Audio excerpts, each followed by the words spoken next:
Hi అండి. వంకాయతో ఒక కొత్త రెసిపీని అయితే మీతో షేర్ చేసుకుంటున్నాను. టేస్ట్ అయితే చాలా బాగుంటుందండి. తప్పకుండా ట్రై చేయండి. ఇందుకోసం ఒక పావు కేజీ వంకాయలని తీసుకున్నాను. వీటిని పొడవు ముక్కల్లా కట్ చేసి సాల్ట్ వేసిన వాటర్లో వేసుకున్నట్లయితే మనకి వంకాయలు నల్లపడకుండా ఉంటాయి.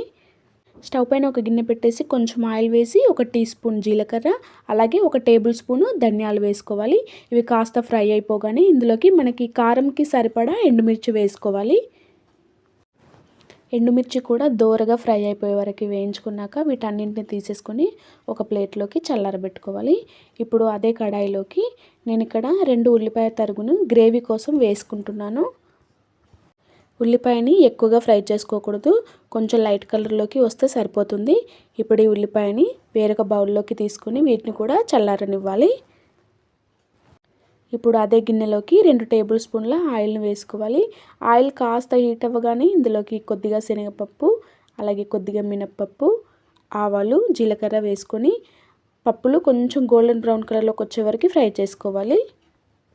ఇప్పుడు 2 రెమ్మల కరివేపాకు వేసి ఒక టీ స్పూను అల్లం వెల్లుల్లి పేస్ట్ వేసుకొని అల్లం వెల్లుల్లి పేస్ట్ కొంచెం ఫ్రై అవ్వగానే పసుపు వేసేసి మనం ముందుగా కట్ చేసి నీళ్ళల్లో పెట్టుకున్న వంకాయ ముక్కలు కూడా దీంట్లో వేసేసుకొని ఫ్రై చేసుకోవాలి. ఇది ఒకసారి మొత్తం కలుపుకొని ఇందులోకి ఒక టీ స్పూన్ సాల్ట్ వేసుకొని ఫ్రై చేసుకోవాలి. సాల్ట్ వేయడం వల్ల మనకి వంకాయలు తొందరగా మగ్గిపోతాయి.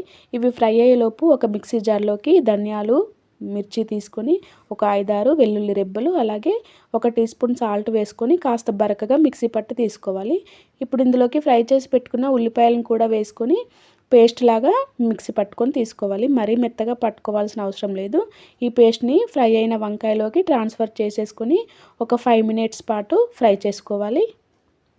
వంకాయ సాఫ్ట్గా ఉడికిపోగానే తీసేసుకొని సర్వ్ చేసుకోవడమే. టేస్టీగా ఉండే వంకాయ ఉల్లికారం రెడీ అయిపోతుంది. వీడియో నచ్చినట్లయితే లైక్ చేయండి. అలాగే మరిన్ని హెల్తీ రెసిపీస్ కోసం నా ఛానల్ని సబ్స్క్రైబ్ చేసుకోండి. Thank you for watching.